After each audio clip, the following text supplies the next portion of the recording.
Welcome back to the show. I'm here with Craig Sommers, and we're going to be talking about food, cell phones, and how he has super intuition.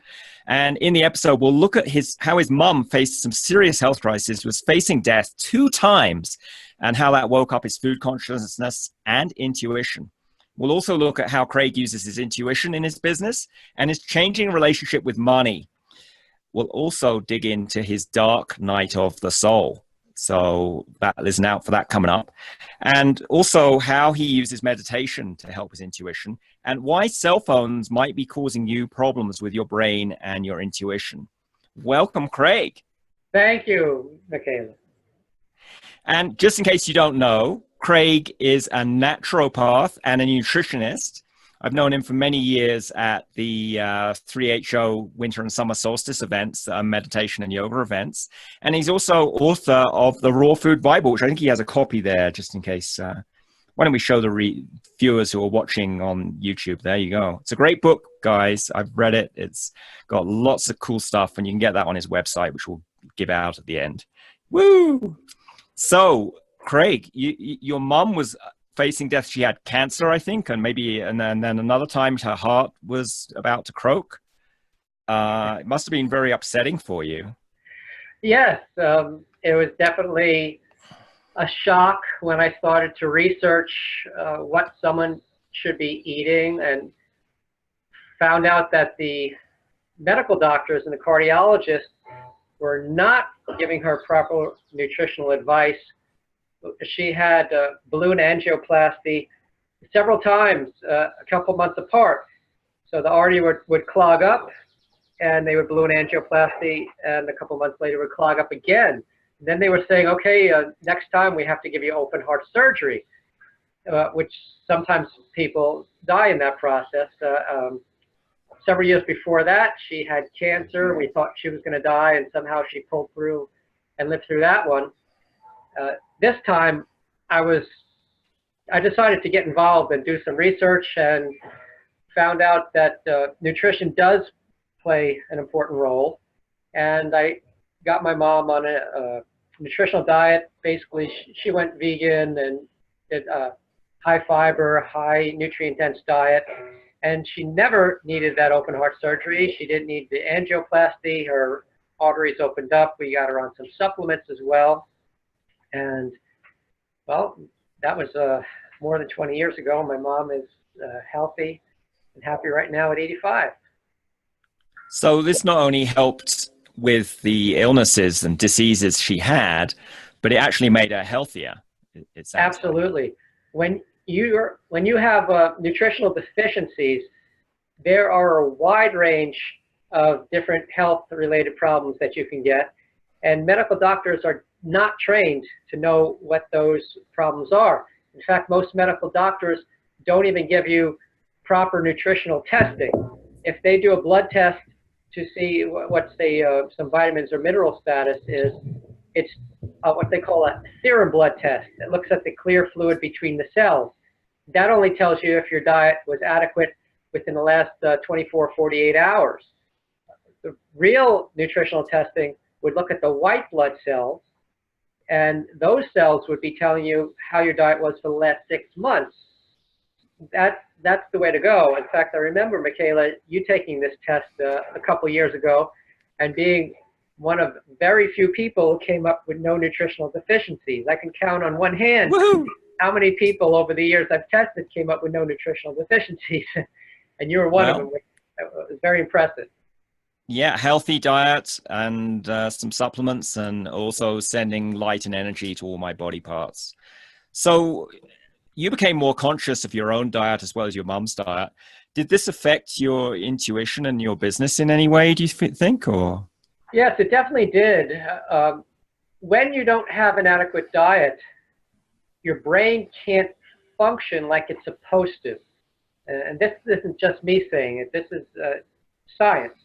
This is double-blind, placebo-controlled type studies that are out there. So all of these different micronutrients, which you just need trace amounts of, really make a big difference in the way your brain operates. For instance, we have concentrated vitamin C pumps in our brain. Vitamin C is cooked out of food. if you're not eating raw food or taking a quality vitamin C supplement, chances are you don't have enough vitamin C. The United States government set some dietary guidelines, 60 milligrams or something like that. Absolutely ridiculous, way too low. You can't have enough vitamin C with following the RDA for that nutrient, for instance. So how much vitamin C do you currently take a day? Well, I use a product called Camu Camu, which is similar to a cherry, but it's like the one that grows in the Amazon, this little berry. And it's very high in vitamin C. I make sure it's processed properly. And I use that in a powder and mix it in with a smoothie. But I also eat, like every morning for breakfast, I'll start out with half of a ruby red grapefruit, some papaya, maybe a half a kiwi, a half an apple, various fruit cut up. It's basically a big plate full of cut up fruit. All those fruits have vitamin C. The fresher the better, because vitamin C does tend to drop off as time goes on. So I pay attention to all the nutrients. I do the micronutrient testing once or twice a year, and I'm making sure that I'm getting all those nutrients. It's not easy. So I know your mom had some really serious health issues, but what about you? Did you, as a business person, were you super healthy before you changed your diet, or no, I wasn't. Things happening? I would get at least one cold a year, maybe two, whatever was going around when I was in high school and beyond. I was getting sick frequently, every few months. I had things that were kind of benign but annoying, like athlete's foot, dandruff. I would grow warts on my hand occasionally, stuffy nose constantly. Lots of little things that most people wouldn't see as serious, but actually they're quite annoying, and why live with them if you don't have to? So when I supercharged my immune system with all the nutrients, all these things disappeared. Athlete's foot gone, dandruff gone, warts stopped, just disappeared. I didn't have to get them frozen off anymore. My brain started to work better. Just all these things that I just learned to live with, I didn't have to live with anymore. And the brain started to get better too. Yeah, and looking back on that, would you think those symptoms and diseases you were having were like a warning sign that things could get worse if you didn't deal with them? Absolutely. Looking back at it now with a more functioning brain than I had before, they were all warning signs. And that's the way I look at anything that happens in our life that's not good, that makes us unhappy. This is a warning that we need to wake up, change what we're doing. Not only health issues, I mean, especially health issues, but other things, when they start to go wrong in our life, I particularly believe that we're doing something wrong, either in our lifestyle, in our diet, in our decisions. We need to wake up and make some changes. And when we do the right thing that we're supposed to do, that's in line with our life's mission, everything will get better. So I want to re-emphasize that for the listeners, that if there's anything happening you're not happy with in your life, for anyone listening, or in your business, if there's some area of your business, maybe you're happy with the sales area, but the marketing depresses you, or you love bookkeeping, but the legal side of your business sucks, or whatever, I think most people can identify that some parts of their business turn them on and some parts are a real energy drain. Or maybe you have some staff that like really give you energy and other staff are a drain. And all of those areas that don't make you happy are a clue that something needs to change. Yes. But you also have to realize you can't be a greedy person. You have to be satisfied with what you have and note when it's enough, because the richer a person gets, the more things they accumulate, the higher their bills are, the more they want. And you have to realize you get to a certain point that makes you happy, you're comfortable. I mean, here we are, most of us watching this, we're living in America. We have enough to eat. We wake up in a warm bed in the morning. we're comfortable, we have nice clothes. Looking at the person that drives by in the Mercedes-Benz and pulls up to the mansion with the yacht and all that, you know, that doesn't not have to be our goal. We don't necessarily need that. I'm happy with a Toyota. I don't need a Mercedes. I'm happy with the bed I have and the place where I live. You know, greed is a terrible thing. So you need to know when to stop. I think the key there is whether you enjoy whatever the thing is. You know, because to me, greed is kind of not enough. It's a lack. Greed is funneled by scarcity and feeling you're never going to have enough. Yes. So I've always had that feeling that what I had was adequate, even though I didn't necessarily have what the wealthy person across the street had. What I had was adequate, and I was happy with it. So that's a key point here, knowing when you have enough. Yeah, and I think the key there is feeling enough. I mean, it doesn't matter how much money you have. You could have $1 million or 10 million or $1 billion. It doesn't matter as long as you feel you have enough of what you have. And to be honest, the people I've met who are in the millions and above, if they're happy, they usually have something else they do with their time and energy. You know, they usually have something they want to change the world or some cause, or that's where often people, you know, they're building their business to make a change.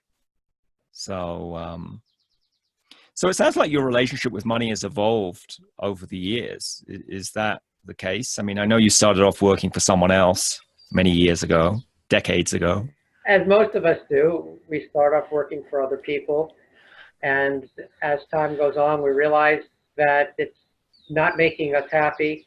Working for someone else, making someone else rich. So what I did was I took time to reflect, or some people might call it meditate, go inside, go internal, and see what actually does make us happy. For instance, with my wife, I'll tell you a short story here. Her parents told her that she should work for the government. She didn't want to work for the government. She loved music. She loved classical music. She wanted to be a musician. So she went to school, she studied, she got a master's degree in music, and she became a music teacher. She started out working for a music school, getting a fair wage, but not great, teaching other, younger people, anyone really who wanted to learn classical music. And she enjoyed it. That was her thing. That was her passion. She wasn't working for the government with the secure job that will have the pension. She was doing her passion. So at some point, the owner of the music school decided she was going to retire, and she was going to let my wife take all the students and open up her own school. And her salary basically doubled overnight. And she had all the freedom to take off and do what she wanted when she wanted. Her salary went up. And basically, she trusted. She followed her passion. She did what made her happy. And now she's making more money than she can spend, and she's saving a lot of it. She's not even sure what to do with it now. So how about with you? You owned a brick and mortar business, and you were planning on building an empire, I think. Yes. Well, that didn't work out. Before I started my business, I thought that where I lived, which was on Long Island, the people were ready, which was back in the 90s, were ready for the highest quality products, animal-free ingredients, organic, super nutritious, this kind of thing. So I opened a health food store that was a cut above the rest. It was essentially vegan except for honey. I had only the highest quality nutritional supplements. I didn't have any of those pigskin capsules, only veggie caps, only the highest quality that I could find that I knew of at the time. That cost a little bit more. As a result, I didn't get the business flow that I thought I would. I was part of a group called EarthSave at the time. There was hundreds of members, and everyone supported me, on opening up my own store before I opened it. After I opened it, people would rather, go down to the supermarket and buy something for 5 cents less than come support me. And as a result, the store didn't make money and ended up actually costing me to stay in business. So that was a big eye opener for me. I also thought that I would hire people who were passionate in the field, friends and people from this organization, so they were vegetarians also. However, some of them I caught stealing from me. Go over their house and you find stuff that disappeared from your store on the shelf in their living room. So, money disappearing from the cash register, this type of thing. It was a big eye-opener for me. So I needed to figure out a way to still help people and provide people with good nutrition, but I didn't want to really have employees. I didn't want to have a brick and mortar anymore because it was killing me. It was taking all my time. I really felt like my heart was being pulled out of my chest with that store after a while. So I sold it and I bought an RV, got rid of things that I had, and I went on a search for my soul. I found the 3HO and the winter and summer solstice meditations, started doing them. With every one of those meditations, I intuited more and more. I became more aware of my surroundings. They call Kundalini the yoga of awareness. So my awareness expanded. And then I did something called Vipassana meditation. And this is with the original person who introduced it to our society, Goenka, the 10-day meditation. Probably the hardest thing I ever did in my life.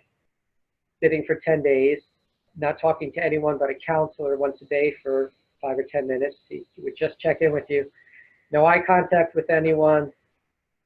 Wow, you relive your childhood. Any painful experience you had in the past would come up. You process it and you let it go, and then you feel a lot lighter, like you're floating afterwards. And you leave there at the end of the 10 days, completely blissed out, and you know what your next move is in life. So I followed that, and I always go back now every 6 months. I do the White Tantric Yoga. That meditation helps me stay tuned in, helps my brain stay awake and alert and aware, keeps my intuition sharp, and so far so good. I mean, really enjoying my life. So when you left that 10-day silent meditation, what was the clear direction you got from your own intuition as to what to do with your business? Yes. So that was back in, let me see, in the early 1990s. And I'd been traveling in an RV part of the year, going out of the country in a backpacking in India and Thailand and New Zealand part of the year. When I left there, I realized that I could do different things. For instance, I decided I want to be a broker. A broker could make a lot of money. You make a percentage on every, for instance, in my field, which is nutrition, which I still wanted to be involved in helping people get good nutrition, which wakens their brain and gives people a better life. So I realized that I could be a broker and I could make lots of money on my own hours, working from home, working on the road, wherever I was. You know, there was a lot of things that I realized at that point, but being more than a decade later, honestly, I don't remember all the little things that came up. But I do know that things that I processed from my childhood that were holding me back, different fears, stuff like that, I processed that out, and that helped me, you know, progress. So what was one of the fears you let go that was holding you back in your business? Well, there's always a fear of failing. There's a fear of people making fun of you. Like a lot of people, I think, have this fear. Let's say you're in public somewhere and you hear someone laughing very loudly. Ha! They're laughing. Ha! You know, and you might, at least I know I did. I looked at them and wondered if they were laughing at me. You know, it's like maybe this fear from my childhood. Someone's laughing at me. What did I do? You know, when I was a kid, I wore hand-me-down clothes sometimes. My pants were too short. They looked funny. They were from a decade before. So I had this fear that people were laughing at me. Well, I realized during this meditation that who cares if they're laughing at me? In fact, let them laugh. That's good. Make them happy. I like to make people happy. What does it matter? Why would it even matter to me if they were laughing at me? That's good. Let them laugh. I'm happy I made them laugh. So I let that part go. How do you think that changed your business then, that you no longer had the fear that people were laughing at you or you were going to make mistakes? I wasn't afraid to fail. A lot of people say, you know, I'd really like to do this with my life, but I'm afraid I'm not good enough, or I'm afraid that I'll fail at it. And they never end up doing it. And they end up staying in that government job or wherever they are for the 9 to 5 for the rest of their life. And then when they're old, you know, they're on their deathbed and they say, well, you know, I really should have done that. I should have tried it. I wish I had the courage to do that. Well, if you processed out your fears and you tried it, okay, so if you fail, then you go back to a 9 to 5 job. But maybe you won't fail. Maybe you'll end up doing something that you really like. And that joy will increase your health and your lifespan and everything good about your life. So when you said this, selling your business and selling all the possessions, or 90% of the possessions you had, was the dark night of your soul, were you depressed or? Well, I guess I was, you know, slightly depressed. It wasn't just that the business failed and that the community that I thought was going to support me didn't, and you know, turned their back on me to save a few cents in a store that was closer to their house. At that same time, the relationship that I had, about a 4.5 year relationship with a woman that I had loved, that ended as well. She decided, with good reason, because I turned into a little bit of a nut with the stress from the store. She decided that, you know, it was time to end it. So everything was kind of collapsing on me. My business, my relationship. I had to find a different place to live. My parents had a house that I had been living in previously, and they sold that. They moved out of the island, so I really had no place to fall back to. I decided, you know, let's try a whole new thing. Let's just pick up and leave, and let's just see where I end up and see what happens. And it was really the best thing that I ever did. I remember when I left Long Island, I got rid of all my stuff. I said goodbye to my friends. My store was sold. I got my RV. I was on the Long Island Expressway heading out to get off of the island. I experienced a state of bliss that I had never experienced before in my life. I was completely blissed out. There I am, stuck in traffic, stop and go traffic. You see people around you, you know, they're all stressed out. And I'm just in this elevated state of bliss, which I've only been that way a few times in my whole life. It's just like ecstasy. And I was just so happy that I was leaving. I was out of there. And wow. So okay. It's almost like you were letting go the energetic chains that were holding you down from actualizing your true self. Yes, yes. You know, right there, I said, wow, you know, I don't know what I'm going to do, where I'm going to go, where I'm even going to sleep tonight, but it's better than what I had, and it's exciting. It's a whole new thing. I get to start over again. And by putting everything into everything left that you had into your RV and just driving across the country, is that how you discovered the meditation, or? Well, right before I left Long Island, after that relationship ended, and as I was in the midst of selling the store, I did find out about the solstice from 3HO, and I went there, and I had some pretty blissful experiences there. Realized that I needed to go back and do that again and again. So it was in the process. Mm. So how does you've done a lot of meditation. How has that helped you access your intuition? Oh yeah. So before I answer that exact question, let me just explain what a lot of meditation is. So going twice a year to 3HO, meditating for 3 days, and going to this Vipassana thing once, that's not really a lot. What I do is I do it every morning. When I did my teacher training for Kundalini Yoga, they said you need to do something called sadhana. Every morning, you wake up. They do it very early in the morning, but I do it when I wake up because I'm not into sleep deprivation. You do this. It's a meditation, basically.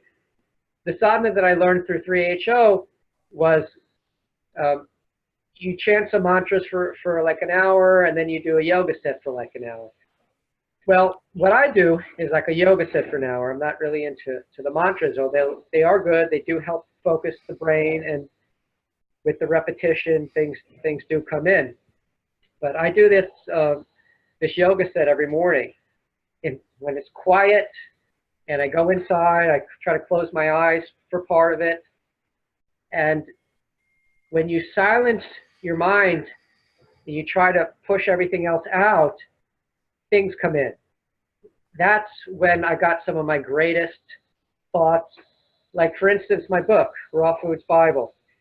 I did a course to become a naturopath. I had to write a dissertation at the end of the course. I decided I would write it on the raw food, the benefits of uncooked, unprocessed food. During this meditation, this sadhana in the morning, I realized that, hey, I can just add some stuff to this book, and I could publish it, and I could make money on it. And I did that, and I've been living off this money. This was back in 2003. Now, 2017, I'm still making income off this book every year. So as far as the meditation, it's every day. And if you want your intuition and you want things to come in, you do it every day. You process what happened yesterday. You feel out what's going to happen today. You don't even have to consciously think about it. In fact, I encourage you not to consciously think about it, to try to not think about anything. And the things that your intuition is going to tune in on are going to be important things that are going to have pertinence. So to repeat your question one more time here. Well, how meditation has helped you in your intuition and using your intuition in your business. So yeah. You created a new product for your business in having this book that's been a passive income source. So that's just one example. But basically, everything that I do these days that has to do with business and major lifestyle things, sorry about that, my cell phone's ringing somewhere. We'll let it go. So you were telling us about using intuition in your business. Yes. So everything that happens in my life and everything that I do, all the big decisions I make, I don't make them on the spot, even though sometimes I do get intuitive hits on what to do right away. If at all possible, I try to wait. And you wait a day or two. And that morning when you wake up, I do this sadhana every morning when I wake up. My mind is fresh. There's no food in my stomach. I'm strictly in the ethers, let's say. And these things, just come to me of what the best thing to do is. If you make a quick decision sometimes, you don't see all the other things that can impact this decision. If you just wait for that decision, you do your meditation on it. Sometimes things come in that you didn't think of when you're in your conscious brain. In that subconscious brain, you sleep on it basically as well, and you process it. So lots of different things. I realize which products I can sell. I realize how I can sell these products better. I realize things about certain people. So, As to whether they're good to work with or yeah, not. yes, exactly. So I'm curious how, when you get these messages from your intuition, how do you personally experience them? Do you hear words in your head? Do you see words in your, when your eyes are closed? Do you get a knowing, or, you know, something else? that's a very good question. There have been times where I've actually I've visualized the person, and I visualized this person with, say, like a greedy face or an evil face. What does a greedy face look like? I'm curious. Um, something like that. So there have been times where I definitely have visualized, you know, the person in some aspect with some kind of face like that, or an angry face, and realized that I should behave in a particular way with this person. There are other times where it's just a voice basically inside my head saying, this particular thing is good, is not so good, we should go about it this way. Do you ever have dreams that influence your business, or? I have in the past. It's been quite a while. I do believe in the power of dreams and processing the dreams. And this is one place where nutrition plays a big role. There are B vitamins that are essential to REM sleep when we dream and remembering our dreams. So when you up your B vitamin intake, you are more likely to remember your dreams. And those dreams, if they have messages, they will be more clear, more easy to remember, and more easy to figure out when you're up in that B vitamin intake. And is it any, I know there's a lot of different B vitamins. Is it particular ones, B1 or 12 or some other number?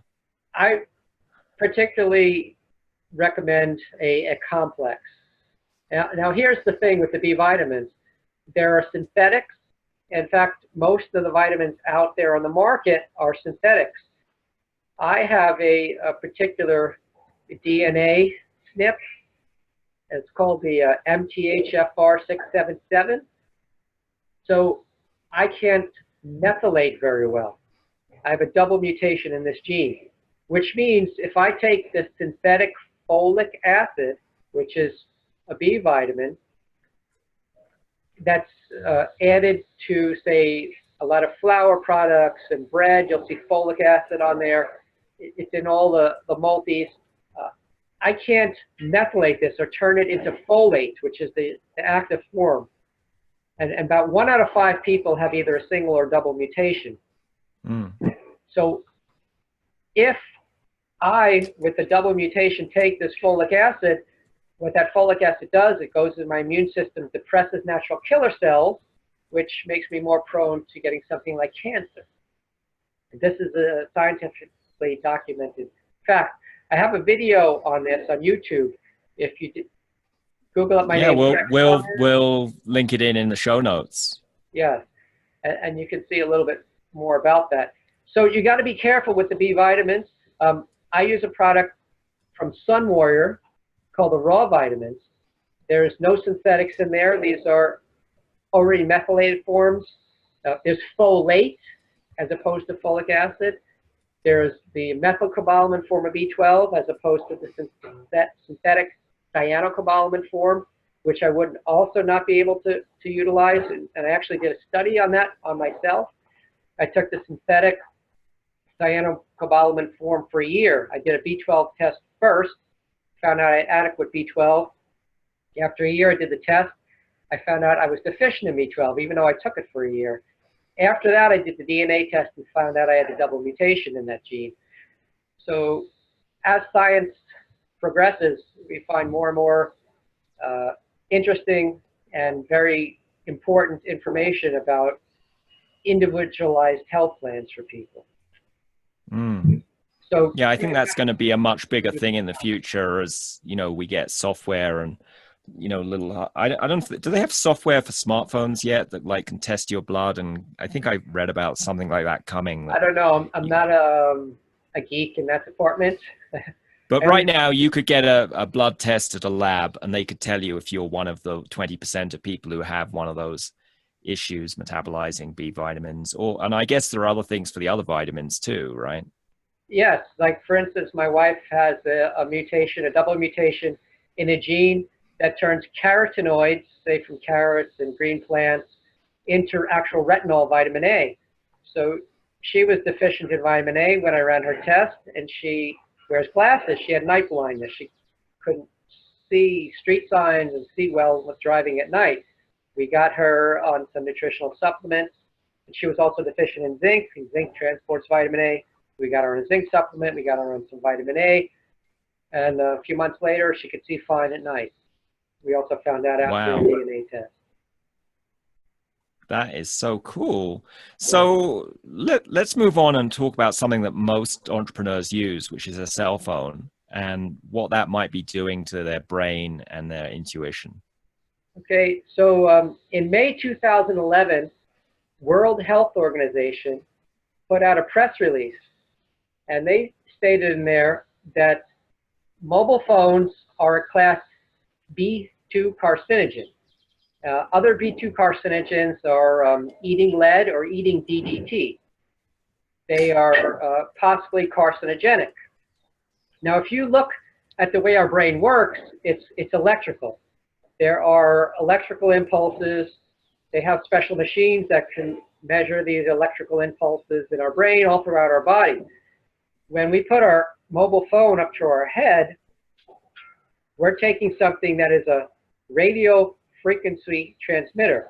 It's transmitting a high frequency radio signal. It penetrates part of the way into the brain.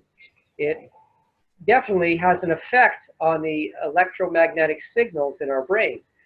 Now, I mentioned just a minute ago that I have this mutation, MTHFR677, where I don't methylate well.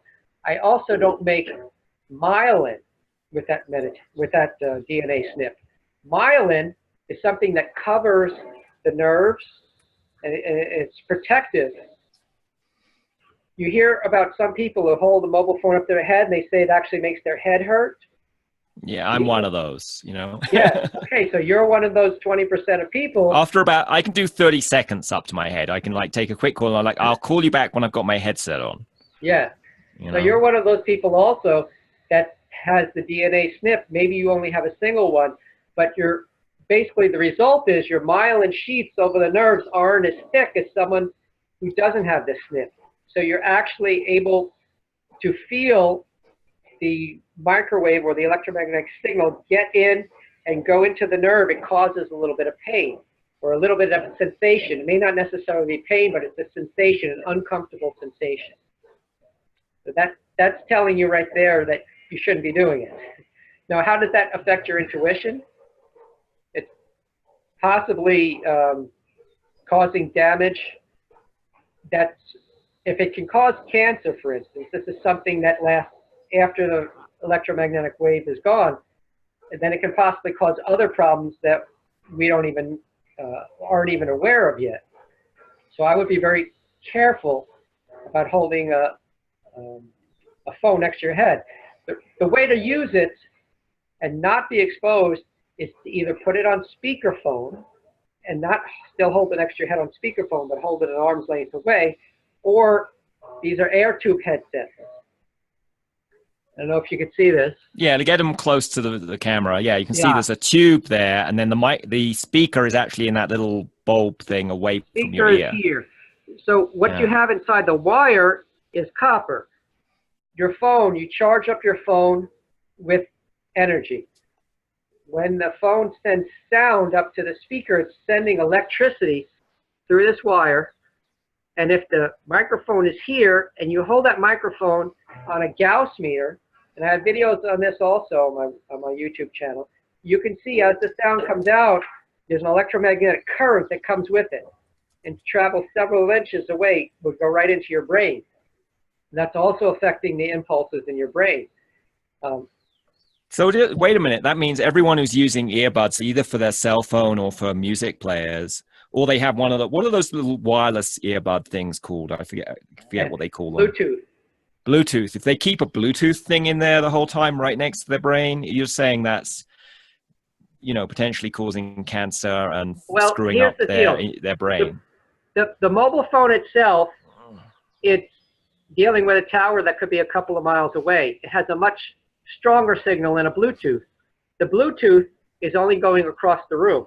It's not as bad as holding your mobile phone. It's still not ideal.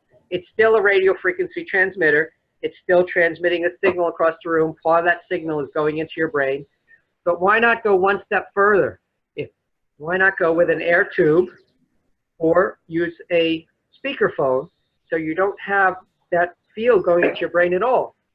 Because the radiation falls off as the square of the distance or something, right? It falls off really rapidly the further away from it you does.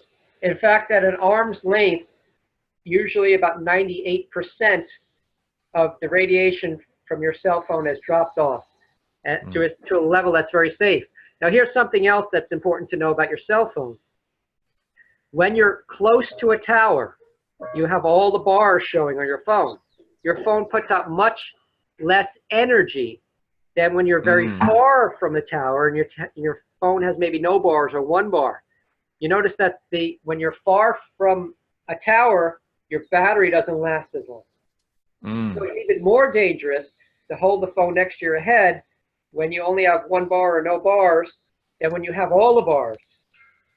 Still, either one should be done if you really want to have a full set of neurons in your brain. I'd like the full set, and I'd like my intuition to work good, and all the pituitary gland and all the other bits that contribute to that, and the energetic parts, the third eye that are in our head, I think they get zapped by these electronics as well. I agree. And I know you use, I've got one of these little, I don't know if you can see that there, it's a little tri-field meter. Oh, yeah. Yeah, it's in fact, I think you bought that for me. I did buy it. At least that's the one I sell. So just for the folks who are watching here, let's see if I can get my phone to come on, just so they can see how exciting this stuff is. So I don't know if we can see that. There's the meter. It's kind of on 0, and I bring the phone nearer.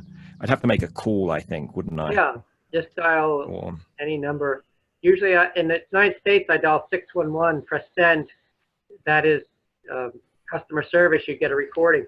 Yeah, I see your. Okay, so I'm dialing a number, and oh, look, it's zonking up already because it's going. I'll hang up because I don't really want to talk to customer service on Claro in Spanish.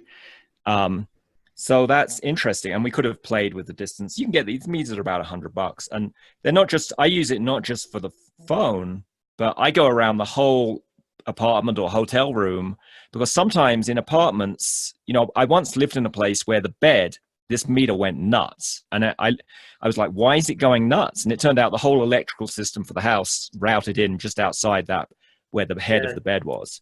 So I moved the bed. And I slept a lot better. So absolutely. I used to do inspections in people's homes with the meter, and I found a lot of people had sleeping problems when they had their bed in a high electromagnetic field. They moved the bed to another part of the room or a different room in the house where there's a low electromagnetic field, and they slept much better. Yeah, and good sleep definitely affects my intuition. So when I'm tired, I don't make as good business decisions. And I don't interact as good with people. I'm more likely to snap at them instead of being more graceful. So let's just wrap this up looking at, why you're proud to use your intuition in your business. Well, I don't know. I don't particularly love the word proud. What word would you like to use instead? Happy, maybe. I'm happy to. I find it very useful. In some cases, I find it absolutely important. What cases is it absolute? When is it absolutely important? I'm curious. Okay, so when you're hiring someone, for instance, that's going to be handling money. So, Okay. for instance, I run a booth at these yoga festivals where there's a lot of money being handled, and I have other people working at the booth for me. So they're working at the cash register. If I hire the wrong person, you know, sometimes you could find a person and one for you, one for me, 1, 2 for you, 1, 2 for me. And if I wasn't able to properly read people, I could tend to lose a lot of money by people pocketing money and not ringing it into the register. So that, in that particular case, it's very important to be intuitive about a person like that when you're trusting your business to them. And you were going to say some other reasons you're happy that you use your intuition in business, I think. Well, reasons that I'm happy. I'm just happy in general. I mean, I don't actually have a list of them. There's nothing off the top of my head that's coming to me. I just find it essential. It's essential to do stuff like this. If I didn't, I might end up buying a product that I think is going to sell and then getting stuck with it after the event. Typically, I buy maybe 20, 30 different products, depending on which event it is. And I end up buying just the right amount almost every time. Whereas I just sell out on some, or I have a couple left over of the other. If I wasn't in touch with that intuition, also with, you know, experience helps with that too, and good record keeping. But if I wasn't in touch with all that, once again, I might buy a product and I go home with it. Now what am I going to do with this stuff? Or buy not enough of something that everybody wants, and then I sell it out in the first day, and then I could have been making a lot more money with it, but I didn't buy enough of it. So that really affects your product profit margin there. Yeah, it affects the product profit margin and your overall lifestyle at some point if you're living off that money. Yeah. So I'm on a mission here for every business person to openly use their intuition, so they're, you know, they make more money, they're happier, they're less stressed. And also because I just think if every business leader was using their intuition, they'd make less dumbass decisions that hurt other people on the planet, you know. I won't claim they won't make any that hurt other people, but I think they'd make less, significantly less. Well, so, I think that anyone that's making business decisions based solely on profit and not on the environmental impact on the planet, and not on the impact of the people that you're affecting, that you're doomed to be hurting yourself in the long run. You really need to be making decisions that are healthy for people, healthy for the planet, and whether you profit monetarily or emotionally or physically from this, you're going to profit from making healthy decisions. And those decisions will come from your intuition, come from your heart as well. Yeah. So given that thought, what would it take to make business intuition more openly used in this coming year? Well, I would recommend that everyone do a little bit of meditation every morning. If they could possibly get up a little bit earlier in the morning and sit and meditate. And the reason morning being so important is because you're on an empty stomach, for one, which is important for this type of thing. When you're digesting food in your stomach, it doesn't work as well. Your energy is more in your stomach, your blood's more in your stomach. The neurons aren't firing as well in the brain. If the morning is not possible for you, if you could find another time of the day where you're on an empty stomach, where you can sit quietly, close your eyes, or if you want to keep your eyes open, maybe focus on one particular point, look up at a tree, look up at the sky, look up at the water. I find the water being particularly soothing. When I sit and watch the water, especially at sunset, and you see the water's jumping up and down, the light's reflecting, and all the sparkling is going on, you stare at that for a while and just try to let your brain, let the natural flow of the brain go, things will come in. And it's also good to keep a pen and paper with you and write it down, because our lives could be super stressful, super busy, and stuff could come in for a second and go right back out. Write it down as soon as you get it. Look at it. Look at those things that came into you during meditation. Maybe you won't understand them immediately. Maybe you'll have to keep looking at it for a couple days or a couple weeks, and finally it'll make sense what that little hit of information was. Not everyone can immediately understand what their brain's trying to tell them. Yeah, I just went to grab. I carry one of these. It's a moleskin notebook. It's got blank pages in, has writing in as well, and I find that is great play. I carry it with me everywhere, and then when I get those intuitive hits, I'll write them down or other ideas. And I take it, if I'm meditating or I'm doing sadhana, or even if I'm going to an ecstatic dance, I'll take it with me, because sometimes moving my body just frees up new ideas to come to me. Absolutely. That's why I do it while I do a yoga set. I'm moving my body. I'm moving every part of my body. And the yoga set that I designed, I call it Athene Yoga, which I have on DVD for sale on my website. But I developed it to move every part of the body, to get the blood flowing, to stretch everything. There's a lot of yogas out there that'll do most of the body, all the major areas, but they don't get every single part going. I think it's important to get every little part going, including the fingers and the toes and so forth. All that blood circulation, it really does something for you. Yeah, cool. So if people want to find you online, what's the best way to do that? Well, it's pretty simple. It's rawfoodsbible.com. Oh, well, that's easy. Foods with an S, Bible.com. That's it. Well, thanks so much for being on the podcast, Craig. Well, thank you very much, Michaela. I enjoyed it, and we'll talk again sometime.